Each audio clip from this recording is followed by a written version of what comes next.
Chapter 6. The rationalization and a good night's sleep helped Brett shake the feelings of guilt that he had experienced from the basketball game. He woke up the next day completely convinced that there was nothing wrong with him continuing to spend all of his time with the girl of his dreams while still having a girlfriend. That was an issue future Brett would need to deal with, but current Brett was simply helping May feel welcome and at home in St. Farr. What a great guy. School became a juggling act. Hannah's assigned seat was near Brett, so he would spend all of his time in class passing notes and giving each other loving glances. The entire time, his thoughts were focused squarely on May. When he thought no one was looking, he would sneak a peek back at May and see how she was doing. May never met his gaze, always focused on her schoolwork. Brett understood. This was their senior year, and May had big plans after graduating from their tiny school. He tried to sell himself that story while forcing the more likely reality that May not want to see him constantly flirting with Hannah out of his mind. If there was a bury your head in the sand contest, Brett's noggin would be halfway through the Earth's core on its way to China.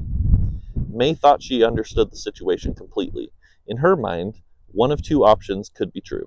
Either Brett was purposefully playing her and trying to have a little fun while his girlfriend was away, or Brett was just so happy to reunite with his old friend and she misread the entire situation. Brett seemed too sweet and sincere to try to juggle two girls at once, so it must have been the second. She used all her mental might to keep her eyes forward during Miss Melton's lessons, then down at her paper when it was time to work on assignments. Maybe if she didn't look over and see Brett and Hannah happy together, she wouldn't need to feel so dumb for mistaking his kindness for flirtation. For the rest of the week, the two teens existed in the tense classroom state.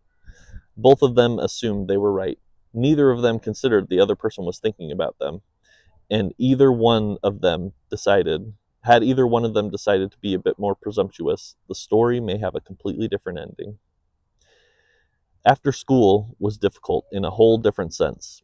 Once the bell rang, Hannah made her way to soccer practice. She was an excellent goalie and had good enough hands to get her to college, get her college paid for on the pitch.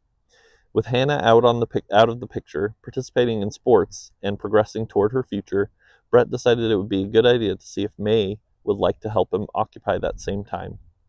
Once Hannah exited the building, Brett rushed up to May, who was just walking out of the classroom. "Hey, want to go to the park?" Of course she did. May wanted to spend every moment she could with Brett. She reminded herself that they were just friends and that he was just trying to help her get acclimated to St. Farr. "What's at the park?" Brett hadn't really expected the question.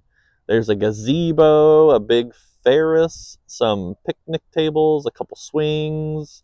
He trailed off as he realized that wasn't what May was asking. "Oh, nothing in particular. I just thought we could hang out." Hang out, the most ambiguous teenage activity on the face of the planet. She thought there wouldn't be any harm in spending a bit of time together in the park during the middle of the day, so she agreed. The two walked across the small downtown, from the brick school to the city park. There they sat side by side on the only two non-infant swings in all of St. Farr. They kept their feet on the ground, gently swaying back and forth as they talked about May's old hometown and what she had been up to over the last 4 years. "So yeah, Dad was finally able to get a ranch out here.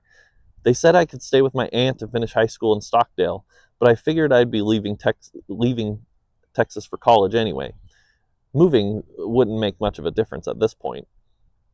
"Well, I'm glad you came." As the days went on, it became clear to both Brett and May that they did want to be more than friends. Every day Brett and May would make their way across town, hanging their hands down to their sides so their fingers could brush up against each other's as they walked down the narrow sidewalk to the park. They knew they couldn't hold hands. Brett had a girlfriend, but they had both convinced themselves that a few small allowances wouldn't hurt. By Friday, Brett knew he had fallen in love with May. She was ambitious, funny, thoughtful, smart, beautiful, everything a guy could ask for. He also knew that he would need to break up with Hannah. The entire swing session, Brett couldn't stop trying to piece together a proper way to break the news to Hannah. There's never a good way to break up with someone, but he wanted to make it as gentle as possible. He still cared for Hannah, but he knew his feelings for May were far beyond what he had ever felt for her. If he could just do it the right way, maybe things wouldn't be too weird for either of them. They did still need to sit together at school every day, after all. When the sun started to set, the friends stood up from the swings. Brett wasn't sure what had come over him, but he decided he had just one more thing to say before they parted ways. Hey, May, close your eyes. Why? Just do it. Close your eyes and picture where you want to be in a year. May gave him a playful eye roll, then closed her eyes. After a few seconds, she felt Brett's warm lips gently touch hers. In front of God, Ferris, and all the nosy prying eyes of St. Farr, she kissed him back, just for a moment. Brett and May both opened their eyes and leaned away. Well, Brett thought, I guess this breakup isn't going to be as gentle as I hoped.